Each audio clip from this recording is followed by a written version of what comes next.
नमस्कार आपणकर सान भाई शेख हमीद आज गोटे आपण पाखे कंटेंट आनी सी है आपणकर आड़ू जो सारा राज्य में चलती चर्चा आड़ू ये आड़ू विषय आपण मान पाखे दुई पद कह जदि भल लगे शेयर करेंगे सब्सक्राइब करेंगे सांग मान पाखे भी आप शेयर करेंगे कहीं भाई को सपोर्ट करने पड़ो एवं नुआ नुआ आपण पाखे भूल होने भी आप क्षमा करेंगे मोर कंटेंट आरंभ करुच्ची सारा राज्य आपण मैंने जानिथिबे एबे गोटे चलती चर्चा आड़ू जो आड़ू आपण किचन रूम रो मुख्य भूमिका निभाए सी है आड़ू से आड़ू विषय रे मु गोटे कथा आपण कहबा चाहे आड़ू हैला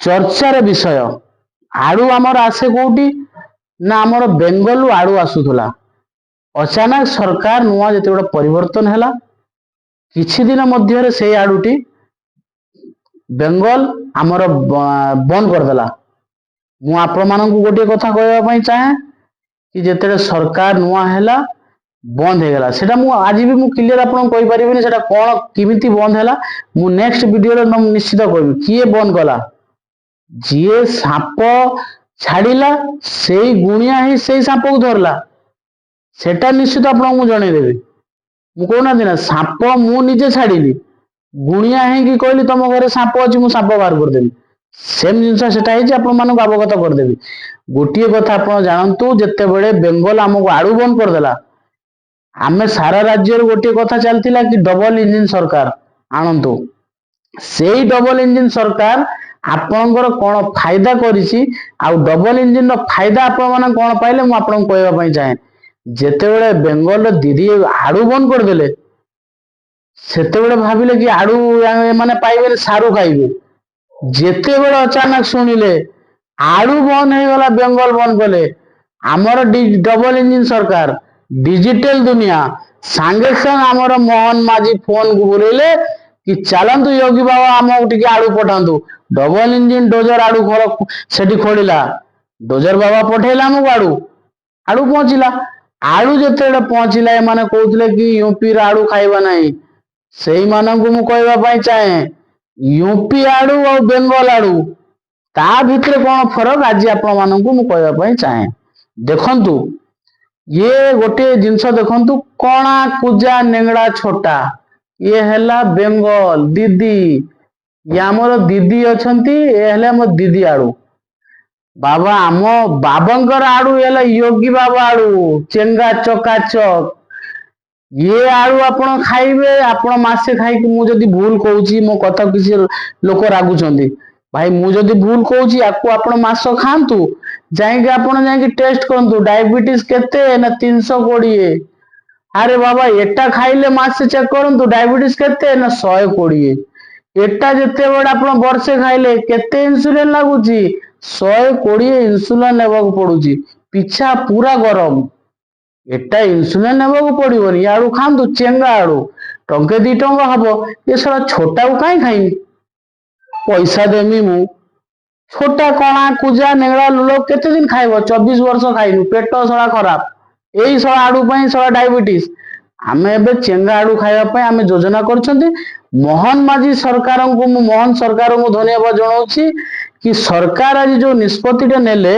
एथिरो ओडिशावासी जानी नेले भूकुला रहिबार नाही हमर डबल इंजिन सरकार एठी बन हैला गुजरात रो आसीबो गुजरात बन हैला अलग जगह रो आसीबो चलीला गाड़ी बदामबाड़ी बन हबर नाही मोहन सरकार माने बन नाही सरकार 24 वर्षर सरकार कोन गोटे आपण कारसाजी जानचंती ना बेंगल को मना करदेले आड़ू दियोनी आड़ू न देने एमाने पॉलिटिशियन खराब हम हाँ गला आड़ू एपटे आसला बेंगलू हाँ मोहन सरकार बुलेले digital India make in India बड़ कथा ना आड़ू भी होची मोहन सरकार नुआ नुआ आसु आसु एबे आरंभ हो गलानी ओडिसा रे आड़ू एटी उत्पादन हबो एटी माने भंडार हबो सबुठार मुख्य कारण आपण गोटे कथा कहबे आपण माने निजे राखि जे सत कथा जदी कहबी अरे 25 वर्ष शासन रे ये तो आम सरकार है 52 दिन 40 दिन रो सरकार 24 वर्ष काल आप गोटे भंडार शीतल भंडार कर पाइलन आजीवन शीतल भंडार आप देखी नथिबे সেটা କିଏ କରିବା କଥା? 24 ବର୍ଷର ସରକାର କରିବା କଥା। 40 ଦିନ ସରକାରକୁ ଆପଣ କହୁଛନ୍ତି ଶୀତଳ ଭଣ୍ଡାର, ନିହାତି ଶୀତଳ ଭଣ୍ଡାର ହବ, କୌଣସି ଅସୁବିଧା ନାହିଁ। ମୋହନ ସରକାର ବିଶ୍ୱାସ ଅଛି ସରକାର ହବ। ଆଉ ଗୋଟେ କଥା ମୁଁ କହିଦଉଛି, ବେଶୀ ଦିନ ଦିଦି ଜମା ଆଳୁ ବନ୍ଦ କରନ୍ତୁନି। ମୋହନ ସରକାର ଏବେ ତ योगी ସରକାର ବୁଲଡୋଜର କହିଲେ ସେ ପଠେଇଛନ୍ତି ଆଳୁ। ବେଶୀ ଯଦି ବଙ୍ଗାଲ ଆମ ସହିତ ରୋଲ କରିବ, ମୋଟା ଭାଇ ଅମିତ ଶାହ ପାଖରେ ଫେର ଫୋନ ଯାଇପାରେ। ସେଠୁ ଯେତେବେଳେ ଇଡି ବାବା ଆସିବ, ତମେ ଜାଣିଛ କଣ ହବ? ସେଥିପାଇଁ ଆଳୁ ବନ୍ଦ କର, ପିଆଜ ବନ୍ଦ କର, ସାରୁ ବନ୍ଦ କର, ଏତିକି ଜାଣିଥିବ। ତମେ ଏଠୁ ବନ୍ଦ କରିବ, ଆମର ଅଲଗା ଜାଗାରୁ ଆସିବ। ବଢିଆ ଗୋଟେ କଥା ଆପଣ କହିବେ, ଆପଣ ହସିବେ କିନା, ମୋ କଥା କହିବେ ମଜାକ କରିବ। ଆରେ ଏବେ ରାକ୍ଷୀ ପୂର୍ଣ୍ଣିମା ଆସୁଛି, ଭାଇ ଭଉଣୀଙ୍କ ଭାରି ମାନେ ଭଲ ପାଇବା, ହାତରେ ରାକ୍ଷୀ ବାନ୍ଧିବେ। ଭାଇ ସେତେବେଳେ ଫେର ଗୋଟେ ଚିଠି ଲେଖିବେ, ଦିଦି ଟିକେ ଆଳୁ ବନ୍ଦ କରିଦବ। ଦିଦି କଣ କହିବେ କହିନି, ମୁଁ ତ ବନ୍ଦ କରିଥିଲି, ସେ ବା ବୁଲଡୋଜର ବାବା ଫେର ଦେଇ ଦଉଛନ୍ତି, ଆଉ ମୋର କାମ ଦଉନି କୌଣସି ସଂସ୍ଥା। ସଂସ୍ଥା ସବୁ ବନ୍ଦ। ରାକ୍ଷୀ ଆପଣ ପିନ୍ଧନ୍ତୁ, ଆପଣଙ୍କର ସଉକ ଅଛି। ଆମେ ଚାହୁଁଛୁ କି ରକ୍ଷାବନ୍ଧନ ଭଲ ଜିନିଷ, ରକ୍ଷାବନ୍ଧନ ପିନ୍ଧନ୍ତୁ। ଚିଠି ଲେଖିବା ଟିକେ ଦେଖନ୍ତୁ, ଯେତେ ଆପଣ ଚିଠି ଲେଖିଲେ କଣ ହବ, ଆଳୁ ପଚିକି ସେଠି ଗଙ୍ଗା ନଦୀରେ ଭାସିଲାଣି। ଗଙ୍ଗାରେ ଆଳୁ ଭାସିବ, ଓଡିଶାରେ योगी ବାବୁ ବୁଲଡୋଜର ପଠେଇ ଆଳୁ ପଠେଇଦେବେ। ଆଳୁ ଆମେ ଖାଇକି ଆମେ ସାଥ। ତମେ ବି ଗୋଟିଏ କଥା ଆପଣ ଜାଣନ୍ତୁ, କେତେ ହୀନ ରାଜନୀତି ଆଜି ଜାଣନ୍ତୁ। ଯଦି ଦିଦି ତମେ ଆଳୁ ବନ୍ଦ କରିଦଉଛନ୍ତି, ଏତିକି ଜାଣନ୍ତୁ ମାନେ ବେଙ୍ଗଲର हजार हजार लोक ओडिशारे काम କରୁଛନ୍ତି। हजार हजार ओडिशारे आसिकी ମାନେ पेट ମାନେ ତାଙ୍କର पेट पाटଣା ଇଏ କରୁଛନ୍ତି। केबे ଆପଣ କୁହନ୍ତୁ, के सरकार ଆମେ केबे ବନ୍ଦ କରୁଛନ୍ତି ସେ ସବୁ ଜିନିଷରେ? ଏটো ଗୋଟେ ହୀନ ରାଜନୀତି। ଆଳୁ ବନ୍ଦ କରିଦମୁ, ସରକାର ପଡିଯିବ, ଇଏ ସ୍ୱପ୍ନ ଦେଖୁଛ ନା? 24 ବର୍ଷ ହେଲା ରାତି ସାରା ତମେ ଦେଖିଲ ସ୍ୱପ୍ନ। ସେ ସ୍ୱପ୍ନରେ ଖାଲି ଯୋଉ କଣ ନା ଅନ୍ଧ ଦେଶ ଗଲେ ଦର୍ପଣ ବିକି, ପୁଣି ସେଇ ସ୍ୱପ୍ନ ଦେଖିବା ପାଇଁ ତମେ ବସିଛ। ସ୍ୱପ୍ନ ଦେଖି ଦେଖିକି ତ ଆଜି ପଲଟି ମାରଲ। ତମେ ଏଠି ପଲଟି ମାରିଲା ବେଳେ ସେ ସେଠି ଆଳୁ ପଲଟି ଗଲାଣି। ଫେର କଣ ନା ଲଭ ଲେଟର ଗୋଟେ ଚାଲିଛି। ଚାଲୁ, ସଂସ୍ଥା ଚାଲୁ, ଆମର କୌଣସି ଅସୁବିଧା ନାହିଁ। ଯେତେ ଆପଣ ଚଲେଇ ନେବି କାମ ଆମର ବନ୍ଦ ହବନି। ଡବଲ ଇଞ୍ଜିନ ସରକାର, ମୋହନ ସରକାରଙ୍କୁ ମୁଁ ଧନ୍ୟବାଦ ଦଉଛି। ଯାହା ହଉ ଆଳୁ ଜିନିଷ ଯଦି ଆଜି ସେଇ ସରକାର ଥାନ୍ତା, ଆଳୁ ସବୁ ବନ୍ଦ ହେଇଯାଇଥାନ୍ତା। ମୁଁ ଯାହା ଇଏ ବିଲିଭ ମାନେ ଫିଲ୍ କରିଛି, ଆଳୁ ଟୋଟାଲ ବନ୍ଦ ହେଇଯାଇଥାନ୍ତା। ମୋହନ ସରକାର ଯାହା ହଉ ଧନ୍ୟବାଦ, ଆଜି ଆପଣ ସରକାର କରିଥିଲେ।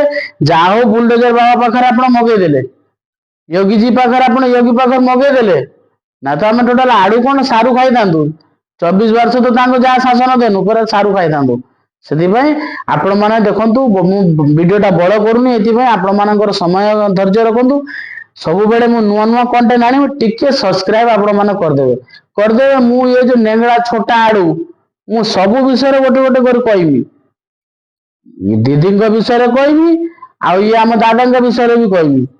ମୁଁ ଏତିକି ଆପଣ ମାନେ କହୁଛି, ଟିକେ ସବସ୍କ୍ରାଇବ କରିବେ, ଲାଇକ୍ କରିବେ, ସେୟାର କରିବେ। ସବସ୍କ୍ରାଇବ ଟା ନିହାତି କରନ୍ତୁ, କାହିଁକି ଆପଣଙ୍କ ସାନ ଭାଇ ଏବେ ଗୋଟେ ଖୋଲିଛି ନୂଆ ନୂଆ ଚ୍ୟାନେଲ। ଟିକେ ସବସ୍କ୍ରାଇବ କଲେ ମୁଁ ବହୁତ ଜିନିଷ ବତେଇବି। ୟା ଆଗରେ କାଲି ଆପଣ ଗୋଟେ ନୂଆ ଭିଡିଓ ଆପଣ ଦେଖିବେ, ଆଗାମୀ ଦିନ ଗୋଟେ ଭିଡିଓ ଦେଖିବେ। ଉଚ୍ଚ ଶିକ୍ଷା ମନ୍ତ୍ରୀ ସୂର୍ଯ୍ୟବଂଶୀ ସୁରଜଙ୍କର ଯୋଉ କଥା କହିଥିଲେ, କାର୍ଯ୍ୟ କିଭଳି ଚାଲିଛି। ସମସ୍ତ ମନ୍ତ୍ରିମଣ୍ଡଳକୁ ମୁଁ ଧନ୍ୟବାଦ ଦଉଛି, ହେଲେ ସବୁ ମନ୍ତ୍ରୀ ଭିତରେ ଏବେ ସୂର୍ଯ୍ୟବଂଶୀ ସୁରଜ ଏତେ ଚର୍ଚ୍ଚା କାହିଁକି? ଚର୍ଚ୍ଚାରେ କେନ୍ଦ୍ରବିନ୍ଦୁ କାହିଁକି? ସୂର୍ଯ୍ୟବଂଶୀ ସୁରଜଙ୍କ କାର୍ଯ୍ୟକଳାପ କଣ, ସୂର୍ଯ୍ୟବଂଶୀ ସୁରଜଙ୍କର କାମ କିଭଳି, ସବୁ ଗୋଟି ଗୋଟି କରି ଆପଣ ମାନଙ୍କୁ କହିବି। ମୁଁ ଏତିକି କହି ଜୟ ହିନ୍ଦ, ଜୟ ଭାରତ।